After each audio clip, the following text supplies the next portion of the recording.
Bismillahirrahmanirrahim. Assalamualaikum warahmatullahi wabarakatuh. Baik, saya Iman Fitri, NIM 2014-020101 akan menjelaskan beberapa materi tentang ilmu bayan, yaitu tasbih, kinayah dan majaz, untuk melengkapi tugas akhir saya pada mata kuliah ilmu bayan yang diajarkan oleh Ustazah Miliza Budiarti. Baik, materi yang pertama yaitu tasbih. Tasbih secara luar, secara bahasanya yaitu tamsil, yaitu perumpamaan. Secara istilahnya adalah yang berarti suatu perkara yang bersanding dengan satu sifat atau lebih, dan perantaranya menggunakan huruf kaf atau lainnya secara tersirat maupun tersurat. Jadi contoh awal yang dapat saya simpulkan dari pengertian di atas seperti contoh di bawah, yaitu Khalid kal asadu fi syaja'ah. Artinya Khalid seperti singa dalam keberanian. Itu pengertian tentang tasbih. Kemudian ada arkan tasbih, yaitu rukun-rukun tasbih. Rukun tasbih itu ada 4, yaitu yang pertama musyabbah. Musyabbah ini diartikan dengan yang diserupai. Kemudian rukun yang kedua yaitu musyabbah bih, sesuatu yang diserupakan dengan, itu musyabbah bih. Kemudian rukun yang ketiga yaitu ada tasbih, alat atau perantara tasbih, huruf-huruf yang digunakan. Itu ada huruf, ada isim dan lain sebagainya. Kemudian rukun yang keempat yaitu wajah syabah, yaitu kesamaan sifat antar musyabbah dan musyabbah bih. Jadi dari contoh di atas tadi, Khalid kal asadu fi syaja'ah. Jadi musyabbah di sini adalah Khalid, yaitu yang diserupai. Kemudian musyabbah bihnya itu adalah asad, singa, yaitu sesuatu singa itu diserupakan dengan Khalid. Kemudian ada kaf, huruf kaf yang di asad kal asadu, yaitu kaf itu dinamakan sebagai adatut tasbih. Kemudian wajah syabah di sini adalah fi syaja'ah. Jadi wajah syabah di sini adalah fi syaja'ah, yaitu keberanian. Jadi Khalid itu keberaniannya seperti singa. Kemudian selanjutnya aqsamu tasbih, yaitu pembagian tasbih. Jadi di sini ada beberapa unsur pembagian tasbih. Itu yang pertama dilihat dari adat tasbih atau huruf tasbih. Yang pertama itu ada muakkad. Muakkad ini adalah tasbih yang dihilangkan adat tasbihnya, adatnya itu dihilangkan. Contoh misal Khalid al asadu fi syaja'ah. Jadi huruf kaf itu dihilangkan. Kemudian mursal, yaitu ada tasbihnya disebutkan. Itu seperti tasbih yang biasa, tasbih secara umum. Itu semuanya ada, adatnya ada, wajah syabah, musyabbah dan musyabbah bihnya semua ada. Itu dilihat dari adat tasbihnya. Kemudian pembagian tasbih kalau dilihat dari wajah syabah, kita ada yang pertama itu ada mujmal, yaitu wajah syabah yang dihilangkan. Jadi mujmal ini adalah wajah syabah itu dihilangkan. Kemudian ada yang kedua mufassal. Mufassal ini adalah wajah syabah itu disebutkan. Kemudian yang ketiga tamsil, yaitu wajah syabahnya ini tercipta dari beberapa hal, yaitu lebih dari satu wajah syabah. Kemudian yang terakhir ada ghairu tamsil, itu wajah syabahnya itu satu. Kemudian dilihat dari tasbih, dilihat dari adat dan wajah syabahnya itu ada dua. Yang pertama yaitu baligh. Baligh ini adalah adat dan wajah syabahnya dihilangkan. Kemudian yang kedua yaitu ghairul baligh, kebalikan dari baligh tadi, yaitu disebutkan wajah syabah dan adat tasbihnya. Kemudian jika dilihat dari tasbih itu dilihat dari pembagian tasbih, dilihat dari musyabbahnya. Itu yang pertama kita ada maklub. Maklub ini adalah musyabbah dan musyabbah B-nya bertukar tempat. Mengapa bisa tukar tempat? Yaitu karena ada praduga atau diduga musyabbah ini lebih kuat dari musyabbah B. Jadi ditukar tempatnya. Ditukar tempat, yang tadinya musyabbah ini diletakkan di tempat musyabbah B. Yang musyabbah B ini dimajukan ke depan. Jadi seperti itu. Itu untuk maklub. Kemudian ada ghairul maklub, itu seperti biasa. Tasbih seperti biasa. Kemudian ada tasbih dimmi. Tasbih dimmi ini adalah tasbih yang seakan-akan di dalam perkataan itu tidak ada tasbih. Tidak ada tasbih, tapi seakan-akan ada tasbih dalamnya. Di dalamnya itu diseakan-akan ada menggunakan tasbih. Kemudian ada ghairu dimmi, kebalikan dari dimmi tadi. Nah, kemudian pembahasan yang terakhir ini ada tentang tasbih, yaitu tujuan tasbih. Jadi kita mempelajari tasbih, kita udah tahu pengertiannya, rukun-rukunnya, pembagiannya. Tidak, kalau kita tidak tahu tujuan untuk mempelajari tasbih itu, bagaimana pula? Jadi antara tujuan mempelajari tasbih itu adalah pertama, menjelaskan kepada audien tentang si musyabbah tadi. Jadi kita menjelaskan kepada yang mendengar, atau yang berbicara dengan kita tentang musyabbah, yaitu orang yang kita umpamakan atau sesuatu yang kita umpamakan. Baik, itu materi yang pertama tentang tasbih. Kemudian materi yang kedua yaitu majaz. Majaz itu secara lughah atau bahasa yaitu al-jawaz, artinya melampaui. Jadi majaz itu dia ada dua, majaz akli dan majaz lughawi. Nah, jadi majaz akli ini adalah, jadi secara spesifik, majaz ini adalah arti lafaz yang berubah karena ada alaqah dan qarinahnya. Itu majaz secara umum, pengertian majaz secara umum. Arti lafaz yang tidak digunakan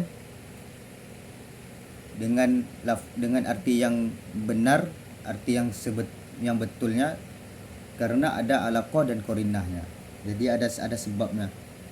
Jadi majaz akli adalah arti lafaz yang berubah karena alaqah dan qarinah, dan hanya bisa dipahami dengan akal. Jadi tidak terlalu sulit untuk memahami majaz akli ini.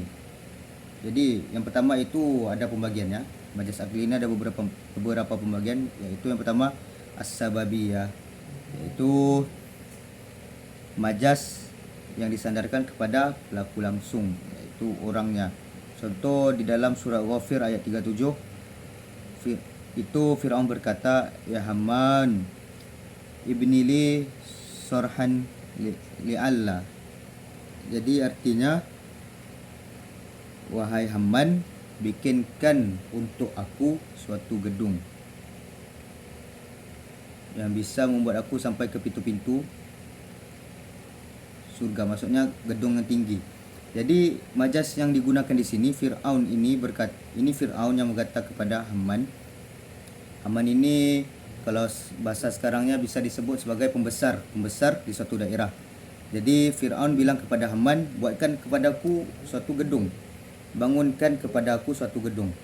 Jadi ini ditukar. Bukan hamannya yang disuruh membuat cingkaria. Tak apa. Okey.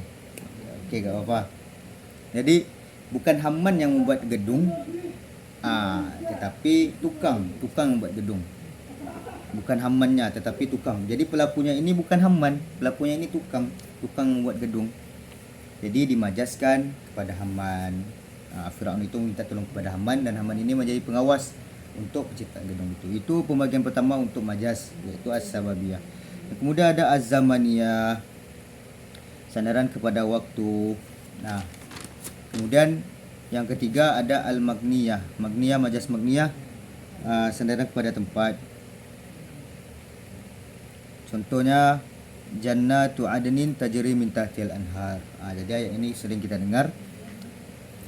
Jadi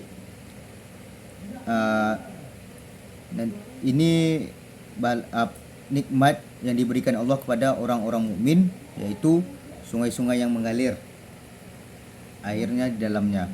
Jadi yang mengalir di sini itu bukan sungai.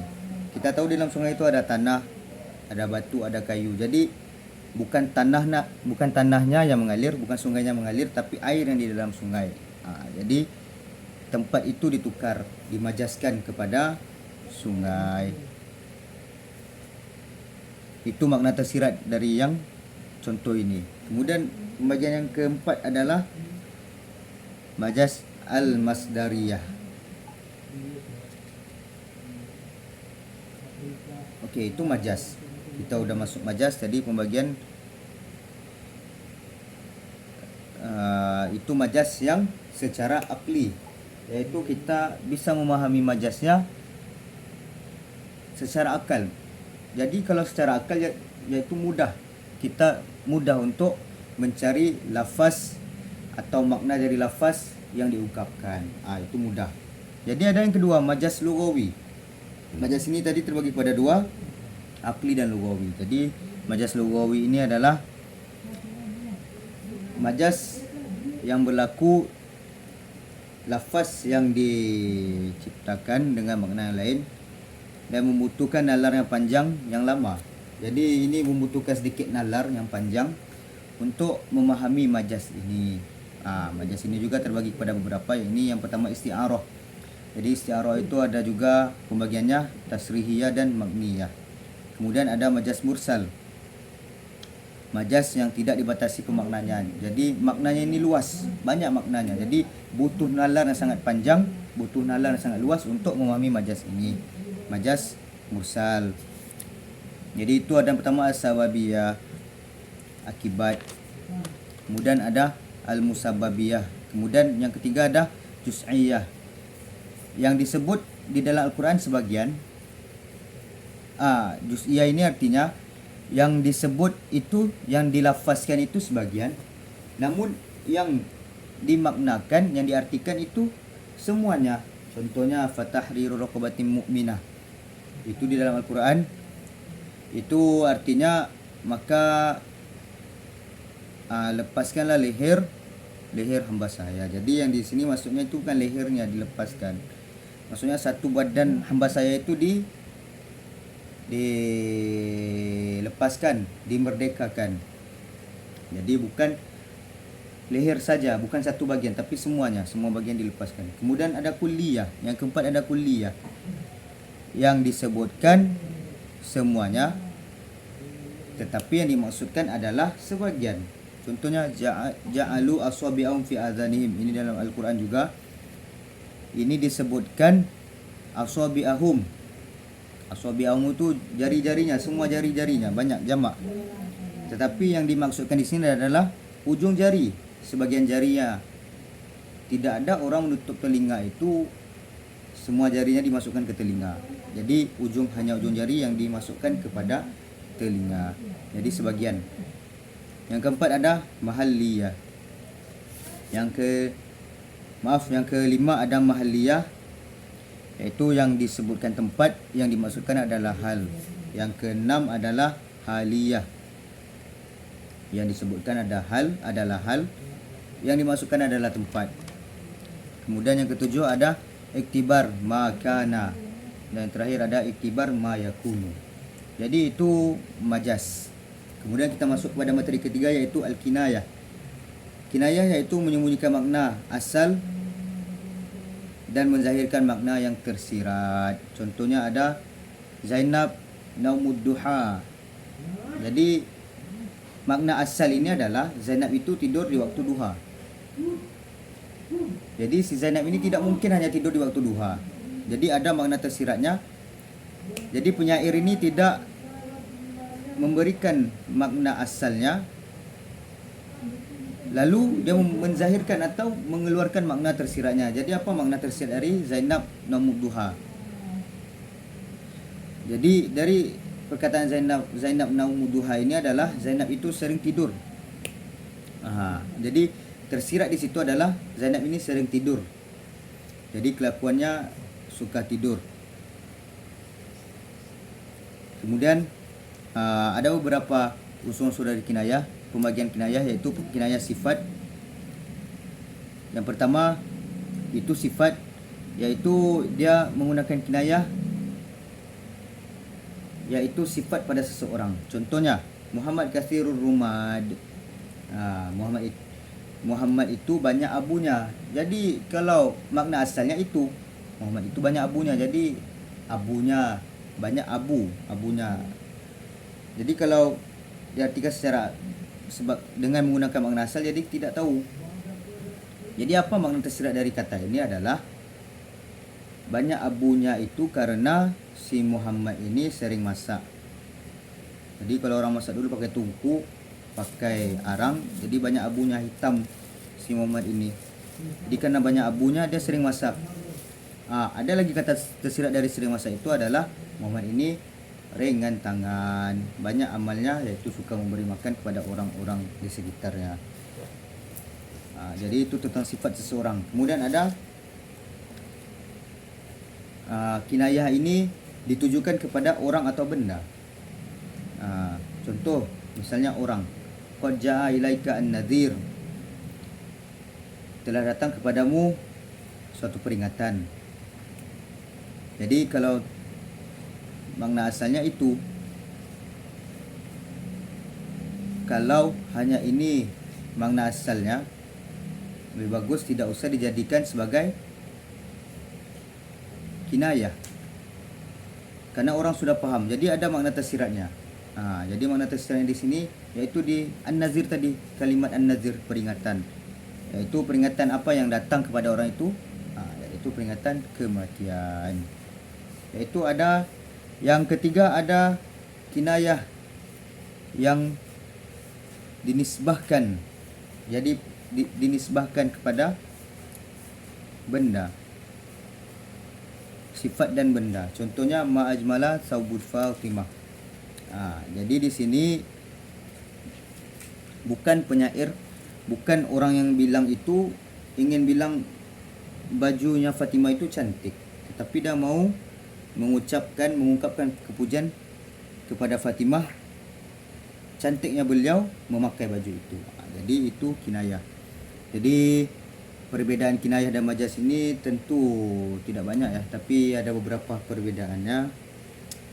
Yaitu pertama, majaz tidak boleh dijadikan makna hakiki. Kinayah ini tidak boleh dijadikan makna hakiki. Contohnya tadi Zainab naumud duha. Jadi itu banyak makna tersirat yang harus kita ungkap, yang harus kita rungkai untuk mendapatkan makna yang benar, makna yang betul. Jadi makna yang kinayah ini yang asalnya tidak bisa dijadikan makna yang hakiki. Tidak bisa kita duga ini maknanya. Tidak bisa. Lain juga dari majaz. Walaupun menggunakan alam yang banyak, tapi makna yang hakiki itu juga bisa digunakan sebagai makna yang benar. Jadi mungkin itu dapat saya sampaikan. Assalamualaikum warahmatullahi wabarakatuh.